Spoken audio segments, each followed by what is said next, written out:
Good evening, everybody. And today is our 57th live webinar on orthopedic principles. And our guest faculty is Dr. Kurt Hoffmann. Dr. Hoffmann is a board-certified orthopedic foot and ankle surgeon from North Waltham, Massachusetts, United States. He specializes in minimally invasive foot and ankle surgery. He completed his medical school and residency training at Tufts University School of Medicine and a foot and ankle fellowship at New England Baptist Hospital, Boston, Massachusetts. Dr. Hoffmann's clinical interests lie in foot and ankle surgery, including ankle arthroscopy, minimally invasive foot and ankle surgery, total ankle replacement, and lower extremity trauma. He's an active member of multiple academic societies, including the American Orthopedic Foot and Ankle Society and American Academy of Orthopedic Surgeons. Today, it's our great honor to introduce you to Dr. Hoffmann, and he's going to talk on peroneal tendon pathology. Over to you, Dr. Hoffmann. Excellent. Thank you very much. Appreciate the honor of being here. I appreciate the invitation for sure. Good evening, everybody.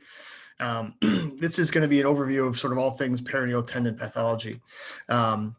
And what that means is looking at different tears of the tendons, some dislocation, subluxation, tenosynovitis, and other sort of causes that people have, symptoms that people have over the peroneal tendons. So we'll do a quick overview of each type of pathology, talk a little bit about the treatments for each one.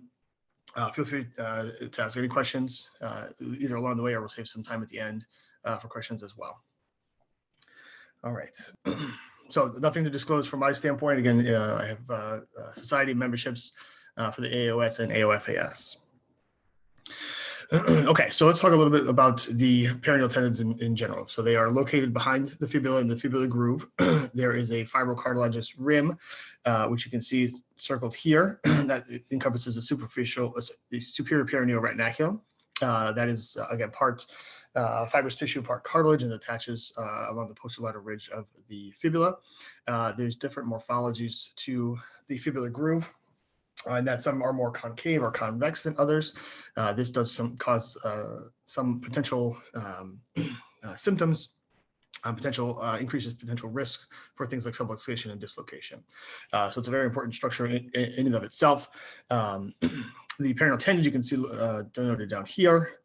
Again, at the level of the distal fibula, at the level of the ankle joint, the peroneus brevis is both anterior and medial to the peroneus longus tendon. So the peroneus brevis tendon is closer to the fibular groove, once again predisposing it for some potentially more increased chances of risk and tear, just secondary to its location. And this can also be seen with fibular fractures as well. The peroneal tendons are also at risk potentially for injury in that clinical situation as well. Okay, so what do the peroneal tendons do? What is their function? So there's two tendons. They have sort of independent but synchronous functions as well. So primarily, they work as hindfoot everters. You can see it in the image to the far right. They, again, move the ankle mainly through the peroneus brevis tendon and introduce some talar motion, primarily in eversion. However, the peroneus longus tendon also actually inserts on the plantar aspect of the first ray and the first metatarsal, thereby also contributing to plantar flexion of the foot as well as a minor component of that. So in those two scenarios, their function is correlated and also synchronous in that respect, working with the gastrosoleus complex in order to plantar flex the first ray in some respects. All right, so here's some MRI images of the tendons themselves. Again, we saw an image of this prior. There are some anatomic variants that are important to note, both clinically and also radiographically, as these may, again, increase the risk of injury to the peroneal tendons. There's a watershed area of the tendons themselves, noted mainly in zone 2 of the peroneus brevis tendon. This is analogous to a watershed area in the Achilles tendon, where there's a low blood supply, potentially decreasing the risk of ability to heal from a tear. So in terms of anatomic variance, what we can see in the images below, there's on the the yellow arrow here has highlighted the peroneus cordis muscle, which again can lead to some overcrowding behind the fibular groove. Again, this depends on some of the fibular groove morphology as well, but you can clearly see an accessory tendon in that respect, which again could lead to overcrowding and therefore injury to one of the peroneus brevis or peroneus longus tendons. The picture in the middle denotes a low-lying peroneus muscle, peroneus brevis muscle belly. And what that includes is again muscle from the proximal aspect of the leg that extends down into the fibular groove as well. Once again, that does increase the risk of injury to the peroneal tendons, as again there's overstuffing or overcrowding within the sheath, because as we discussed before, the superior peroneal retinaculum is a tight structure and only has so much room behind the fibular groove. The last picture doesn't show this distinctly, again shows the peroneus cordis muscle. However, cordis tendon. However, there's also a condition noted as intratendinous subluxation. This is a more dynamic study. This is best seen on ultrasound. MRI does not usually pick this up, but clinical exam does increase the specificity of this. This is where there has been a disruption of the tendon sheath between the two tendons, usually slightly more proximal to the fibula, which causes some intratendinous or intrasheath subluxation. And that can cause, again, painful symptoms, also pain and snapping, which can be symptomatic for certain patients. So things to watch out for in addition to the peroneus brevis and peroneus longus tendons by themselves. Okay, so in terms of symptoms and injuries and conditions that we see involving the peroneal tendons, the first and most common is tendonitis, or what we would now call tendinopathy. This is mainly an overuse type syndrome. We'll talk a little bit more about the specifics of that in a minute. In addition, you can have acute versus chronic tears. Those can be either attritional or acute injuries. That could be from athletic events or twist and fall injuries. Things of that nature. Acute tears could certainly become chronic tears if they do not heal over time, and each one of these has their own specific treatments, both in the acute and the chronic phase.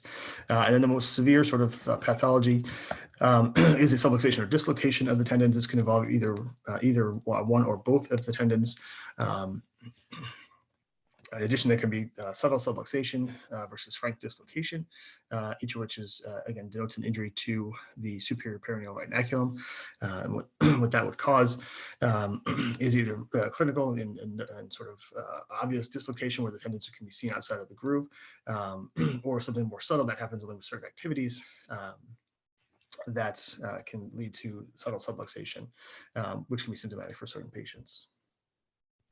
So let's talk a little bit about each of these in more detail. Again, peroneal tendonitis or tendinopathy is certainly the most common presentation that we see for peroneal tendon pathology in the office.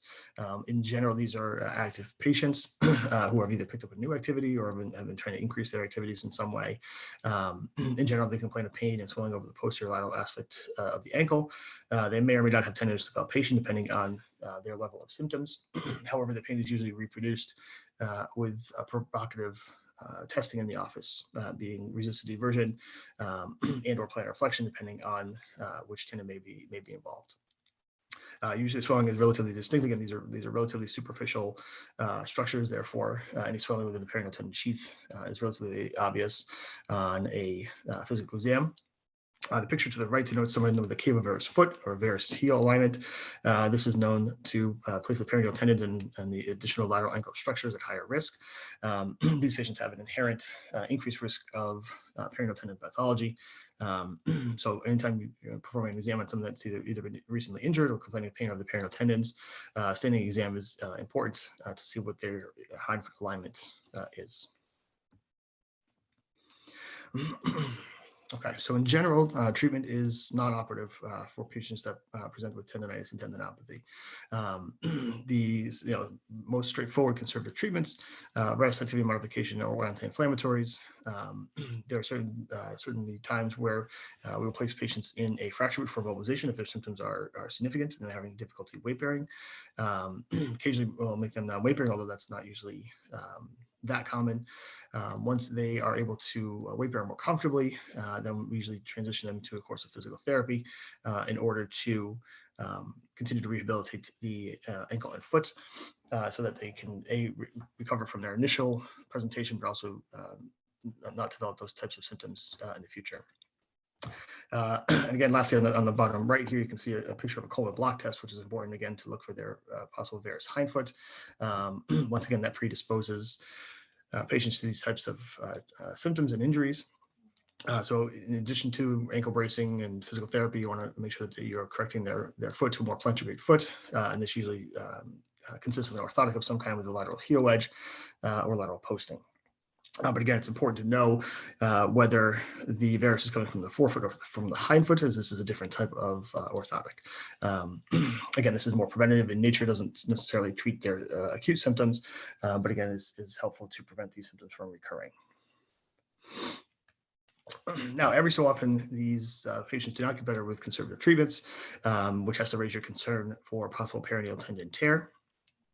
Usually at this point, either in-office ultrasound or an MRI is recommended to observe and look at the peroneal tendons in particular to see if there's one of the analogous situations that we had talked about earlier, or there's a discrete peroneal tendon tear.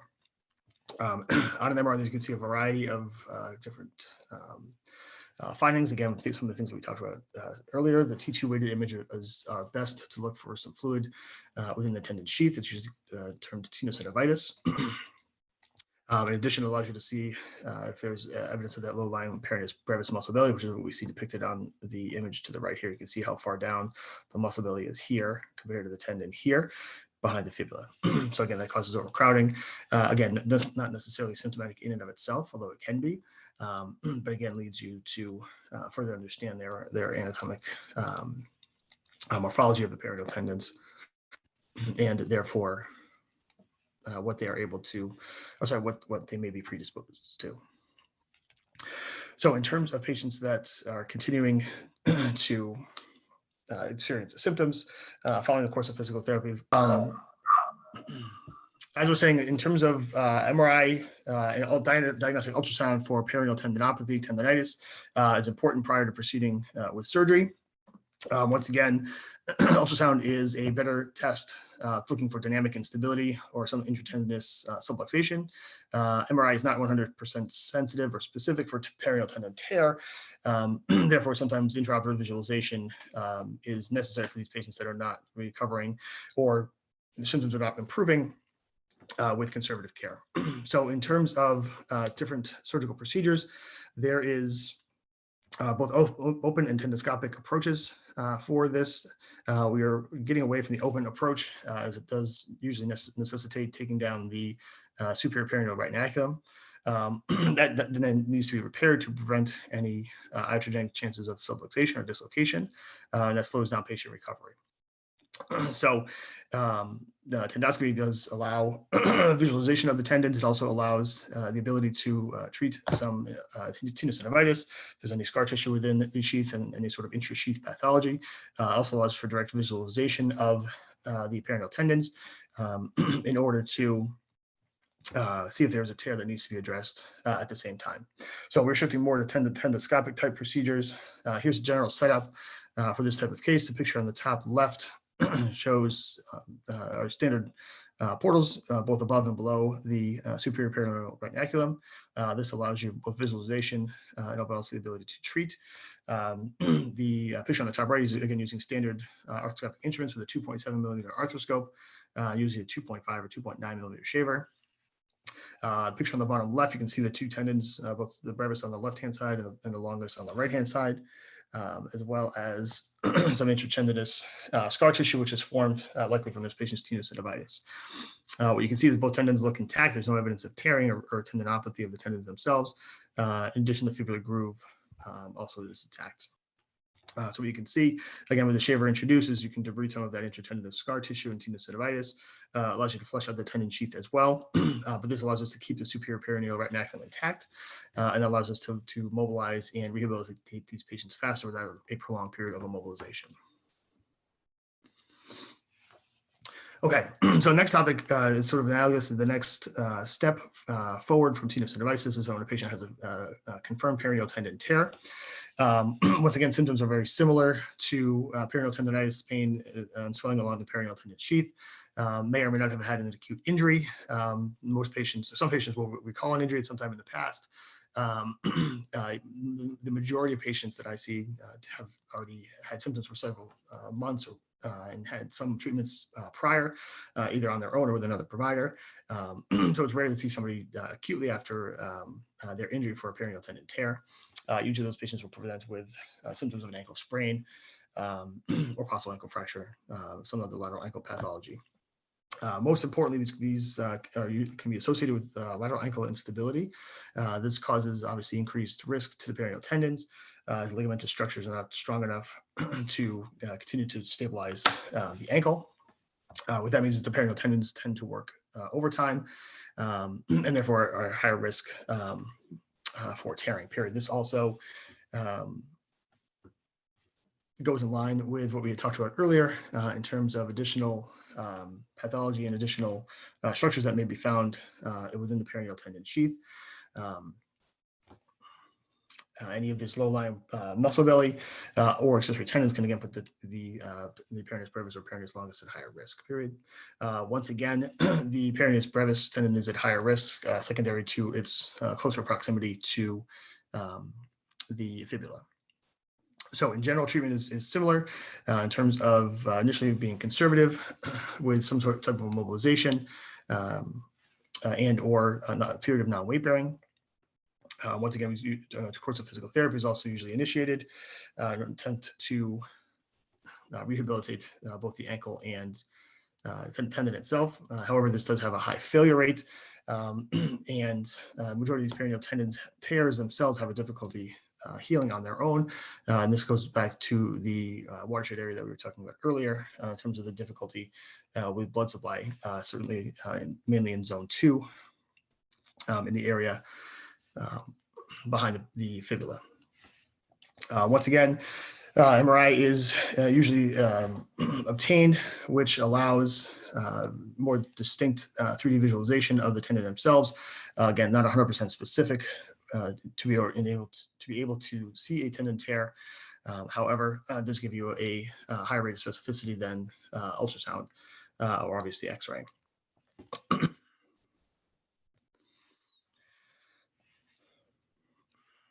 So the majority of these things we already talked about. Again, we have the things to look for on an MRI, obviously the accessory tendon, obviously low-lying peroneus brevis muscle belly. You want to look at the orientation of the tendons as well. And it's important to really visualize the tendons all the way down to their insertions. There's certainly times where patients can have a peroneal tendon tear more distal in zone 3 around the peroneal tubercle. There also may be some subtle subluxation that you notice on your exam that may not be seen on MRI, but again, may predispose risk of peroneal tendon tear. Okay, so the image on the right depicts a really longitudinal mid-substance partial tear of the peroneus brevis tendon. You can see the two limbs of the tendon here, the tear being right sort of in the middle here. Again, here's the peroneus longus tendon, which appears intact. And this is all fluid within the peroneal tendon sheath. So all the white you can see on this T2 image, this is all sort of tenosynovitis within the peroneal tendon sheath. You can see this patient has a relatively shallow fibular groove, which again may have predisposed them to this tendon tear.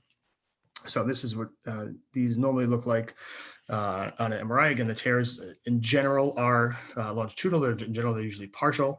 However, that does also depend on the chronicity of the tear, as they tend to get worse over time as they have not been able to heal.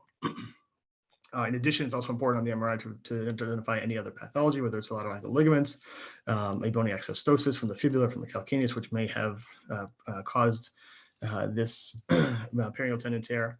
And again, other sort of tendon pathology, whether it's posterior tubular tendon or Achilles tendon. Okay, so in general, again, peroneus brevis will tear in zone 2, posterior to the fibula. Again, that's its watershed area. The peroneus longus usually tears more distal.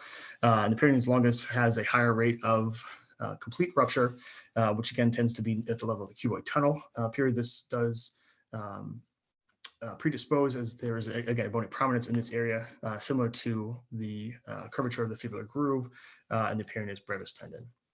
So each of these tendons, again, they run very close to the bone. They're both in tight proximity, secondary to both the superior and inferior peroneal retinaculum. And the areas of ruptures are much more common to be near these areas of bony injury. Again, the chronicity of these may demonstrate to more complex tears.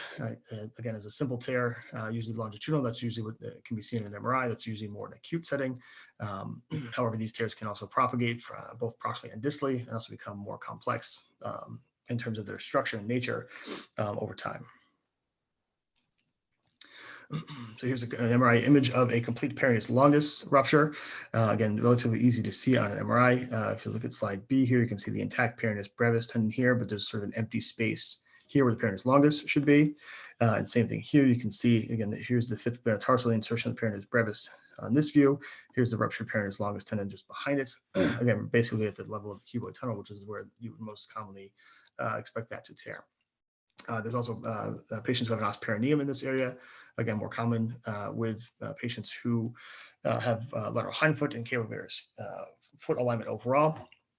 This again is a bony component to the peroneus longus tendon, but does also increase the risk of rupture.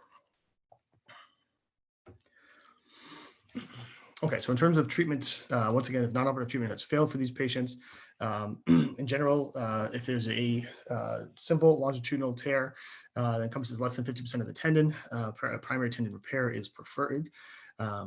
This can be done with a variety of sutures, usually something non-absorbable, in a running fashion to decrease the bulk of suture within the tendon. If there is a complete rupture or severe complex tear of either peroneal tendon, we'd like to usually consider a tenodesis procedure or tendon transfer of either the brevis to the longus or vice versa, depending on where the tear is. If both tears are involved, there are really two options. You can transfer the FHL tendon to the base of the fifth metatarsal, which can be found posteriorly, just dorsal to the Achilles tendon. In addition, there's been some recent success with allograft tendon reconstruction for both the peroneus brevis and peroneus longus tendons in situations where these are both severely ruptured, either acutely or chronically. The allograft reconstruction does provide some increased strength, but there's a longer time to tendon healing. The other important thing to look at is, again, the position of the heel and whether there needs to be any additional procedures performed, including exostectomies or realignment procedures in order to prevent any further injury to the peroneal tendons in the future. And again, this goes back to the position of the foot, as well as any other underlying pathologies, such as lateral ankle instability, subtalar arthritis, in order to recreate a plantar foot. So here's some visual pictures intraoperatively of peroneal tendon tears. You can see these are both relatively simple in characteristics and morphology. The picture on the left, you can see there's an intact peroneus longus tendon here with a split tear of the peroneus brevis. Same thing with the picture on the right, a little bit more of a close-up view. You can see, again, both of these tears are just posterior to the distal fibula, which is the area, the watershed area that we talked about before. Again, the highest rate of potential tear in this area. Okay, so our last topic is peroneal tendon dislocation and subluxation. Again, we talked about some of the underlying factors for this earlier. Again, the most common is a shallow fibular groove. Usually overcrowding does not cause a distinct subluxation or dislocation because, again, in order to have a dislocation, it is necessary to have disruption of the superior peroneal retinaculum. That being said, these overcrowding situations, like a low-lying peroneus brevis muscle belly, can certainly predispose to tears in this area, and therefore increase risk of further injury, both to the tendons and also to the retinaculum moving forward. In general, these are usually more acute situations where a patient has a forced dorsiflexion injury, and they feel an immediate subluxation event or dislocation event with both popping and snapping along the posterior lateral aspect of the fibula period. What this causes is difficulty weight bearing, and obviously the sensation of subluxation or dislocation can be visually seen in certain patients. Here's an example of an acute peroneal tendon dislocation, you can see that the tendon here has popped out over the top of the posterior lateral ridge of the fibula, which is right here. So again, this is relatively clear from a clinical standpoint. The more chronic cases and more subtle subluxations can be a little bit more difficult to evaluate in the office. Again, most patients will know the position of their foot where they can sort of cause this subluxation or dislocation. In general, it's important to check the peroneal tendon excursion, especially to the other side, because again, some people may have some subtle subluxation just at baseline. However, people that have had this acute injury usually much more cognizant of this symptom. Is this something that may bother them on a more than occasional basis? Again, in more chronic situations, maybe something that a patient can exacerbate on their own, but does not have the appearance of the picture where it's dislocated completely. Okay, so again, clinical diagnosis is important. MRI is really to look for other pathologies, including a peroneal tendon tear or other lateral ankle pathology. Picture on the bottom right here, you can see where the peroneal tendons themselves have sort of dislocated from the fibular groove. You can see the groove has sort of an empty space right here, and the tendons are localized lateral to that. So you can see there's been disruption of the superior peroneal retinaculum in that case. In addition, some patients have a bony avulsion injury with this that can be sometimes seen on radiographs. So it's important to obtain radiographs prior to an MRI in order to see if there's a fibular avulsion fracture off of the posterior lateral aspect of the fibula. However, this can be difficult to visualize even with standard radiographs, and therefore clinical diagnosis is more accurate, especially if you can recreate the subluxation or dislocation event. There are two classification systems that we use commonly for tears of the superior peroneal retinaculum. It really bases on the location of the tear, and it guides in terms of overall treatment. Again, you can see the picture on the right depicts some of the tearing, whether it be the fibrocartilaginous rim or a bony avulsion fracture. Here, there's the grade 4 situation, is where the retinaculum is actually torn off the calcaneus and not the fibula, and that causes, again, dislocation of the peroneal tendons. However, it does appear that the superior peroneal retinaculum is intact on standard MRI imaging. So it's important to know where the tear is and what is incorporated with the tear in order to plan your fixation and possible surgical procedure if these do not heal non-operatively. Again, so as we saw with peroneal tendon tears, primary treatment is non-operative. However, there's a high failure rate period. Again, these patients do tend to present acutely, secondary to the mechanism of their injury. Again, cast or fracture wound is preferred initially with a period of non-weight bearing. But again, these patients tend to have recurrent symptoms secondary to the location of their tear. From an operative standpoint, if they failed some non-operative treatment or they present acutely with frank dislocation, again, you want to obtain an MRI to see exactly where the tear is propagated and whether there's any bony involvement. There are several ways to repair the superior peroneal retinaculum that are described. There are some suture techniques. If there's a large bony fragment, certainly a metallic screw could be used. In addition, the other important thing to notice is, again, the morphology of the fibular groove, because you may need a fibular groove deepening in order to A, repair the superior peroneal retinaculum, but also B, prevent any further chance of subluxation or dislocation in the future. And once again, it's important to look at the hindfoot itself to correct any sort of hindfoot varus morphology at that time in order, again, to prevent further risk of recurrence. So here's a picture.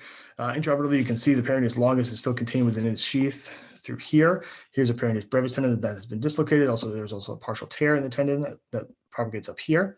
You can see the peroneus brevis tendon is dislocated from the fibular groove.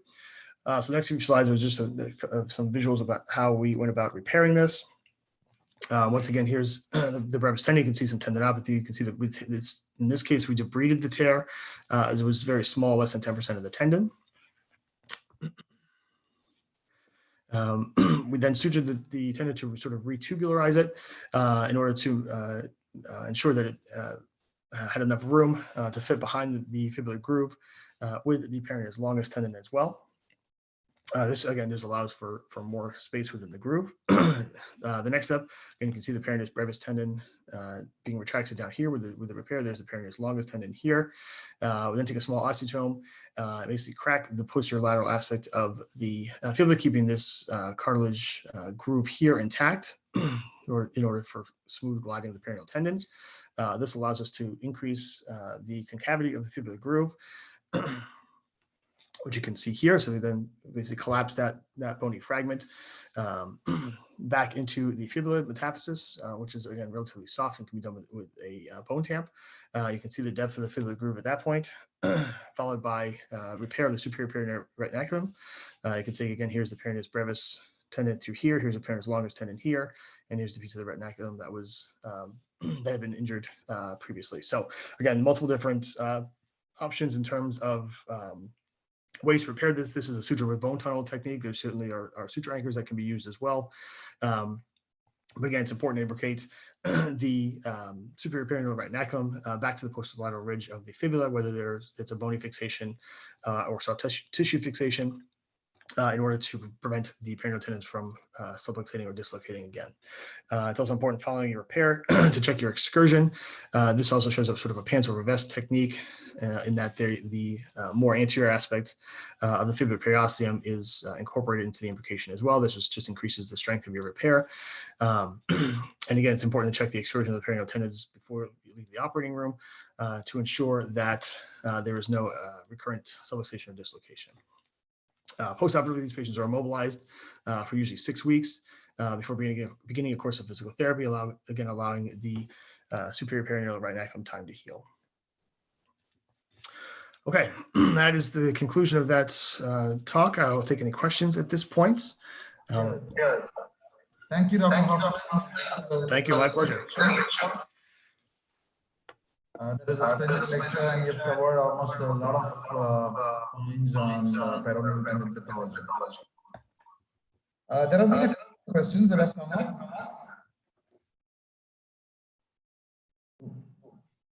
One is regarding the importance of the hindfoot malalignment.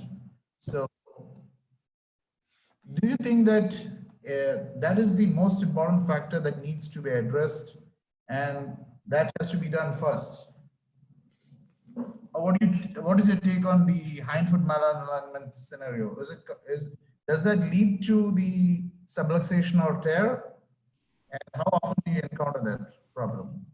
So I would say, I think in general, it's important to realize that the majority of these patients do have some, subtle varus malalignment.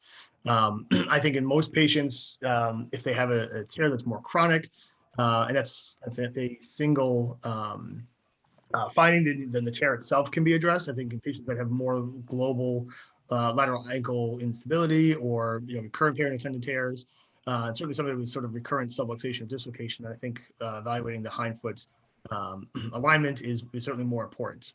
So I think in the acute setting, if the patient has a discrete injury, again, treating the initial pathology is important, but again, you want to realize or recognize to see if they have any varus malalignment, because you want to address that at the same time, although it doesn't always necessitate the repair initially. Thank you for that. The other question that has come up is, on the lateral side, there are basically two tendons, peroneus longus and peroneus brevis. So if one ruptures, will the other tendon compensate for the loss of function of the other one? So the answer is somewhat, not entirely, because again, they have different insertions. So there are some synchrony. There is some synchrony between the two tendons. However, there is definitely noted weakness if one is ruptured and the other one is still intact. So it's not a full compensation. Okay, but there's going to be some. And which one is less forgiving or more forgiving? Which one is the better? I mean, which one is really serious?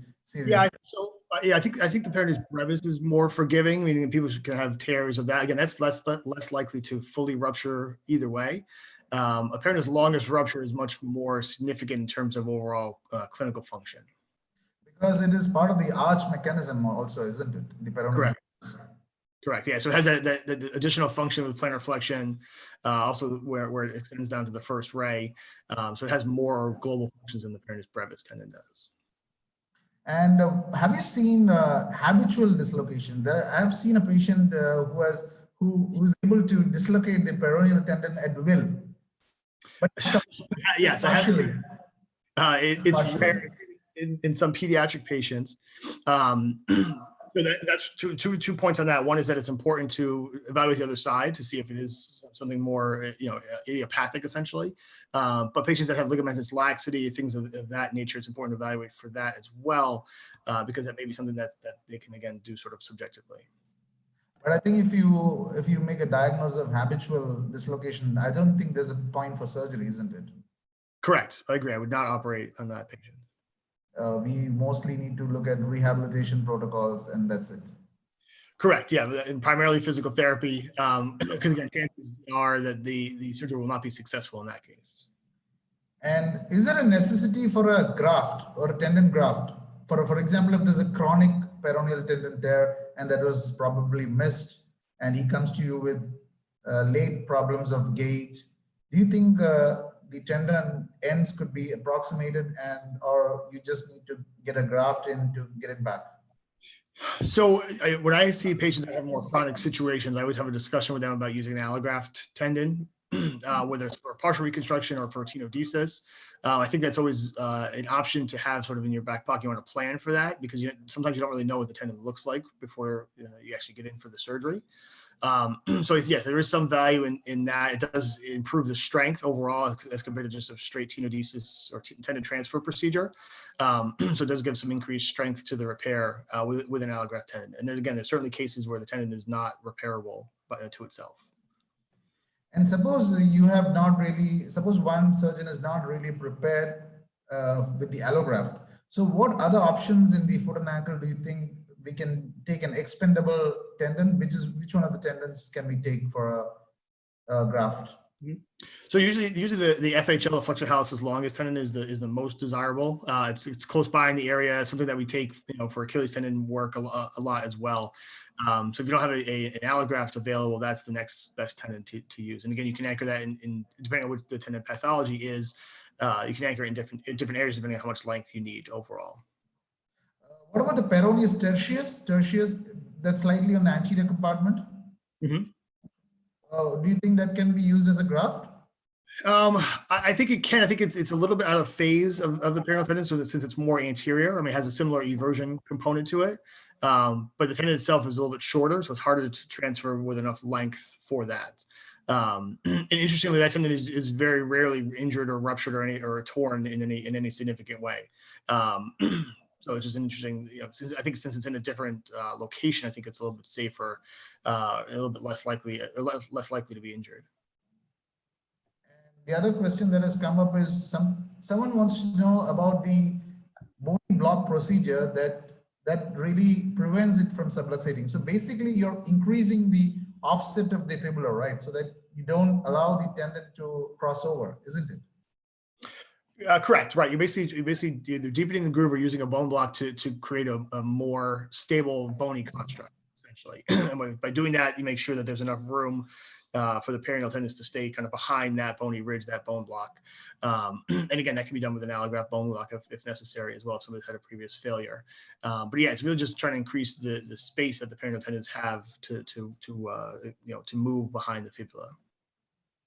And the presence of a congenital anomaly increases the chance of subluxation, isn't it? It does. It does increase the risk. Yes. Yep. Okay.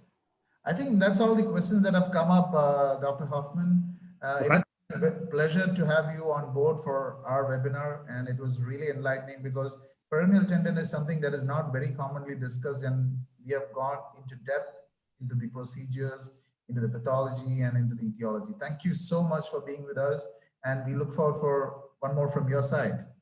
Excellent. Great. Thank you. Appreciate it.